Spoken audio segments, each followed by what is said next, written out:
Hello everyone, this is Moshe, the electric Israeli, in the Nissan Leaf today, not in the Tesla. And today I want to talk to you about something I read today that has a fair chance to pass, to actually happen. So a senator from Wyoming, population 2, is proposing to end the $7,500 tax incentive for the electric cars, and not only that, to impose a road fee when you drive an electric car, so to make them, not only not to incentivize them, to make them more expensive to own. And needless to say that this guy is, of course, contributing, all his contributions comes from oil and gas companies in that area.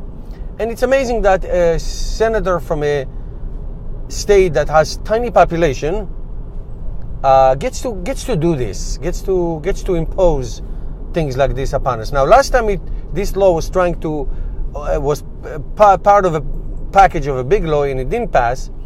And this time it's a standalone, and it has a chance to be passed. Who knows? So hopefully it will not, because it is a absolute and total disaster. Governments around, in normal countries, I call them, progressive governments around the world are doing exactly the opposite, in disincentivizing oil and gas and coal and incentivizing clean energy, moving forward, not moving backward. But of course, there are some people who are bought by oil and gas industry that gets the most tax incentives. They get the most tax incentives to pollute and to ruin the environment and people's health. In Norway, for example, half of the sold cars now are electric. My homeland, my country where I'm from, Israel, is now making a plan to switch all cars by 2030 to be electric or natural gas at least. By 2030, no petrol / diesel cars will be allowed to be sold, and all coal burning power plants will be completely switched into at least natural gas, and more incentives for solar and wind industry by 2030. It's very ambitious, and even if Israel gets it by I don't know, half, it will still be a big accomplishment. So you see that governments moving forward towards ridding the streets from polluting cars and smokestacks, and it looks like we're going in the opposite direction. And my answer to this, in our case, is one word: vote. Vote them out. Those who promote these kinds of policies that are going to ruin the environment, just vote them out. Okay? And I don't care if they're a Republican or Democrat. It doesn't matter. If a Democrat is somebody who promotes this, vote him out as well.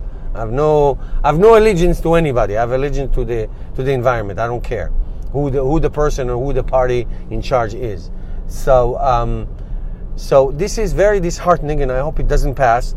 But I think this time it has a chance, unless there'll not be enough votes in the Senate to pass something like this. But it looks like a total digression, going back from where we are and to where we need to go to, instead of going back. But I always said states can do whatever they want.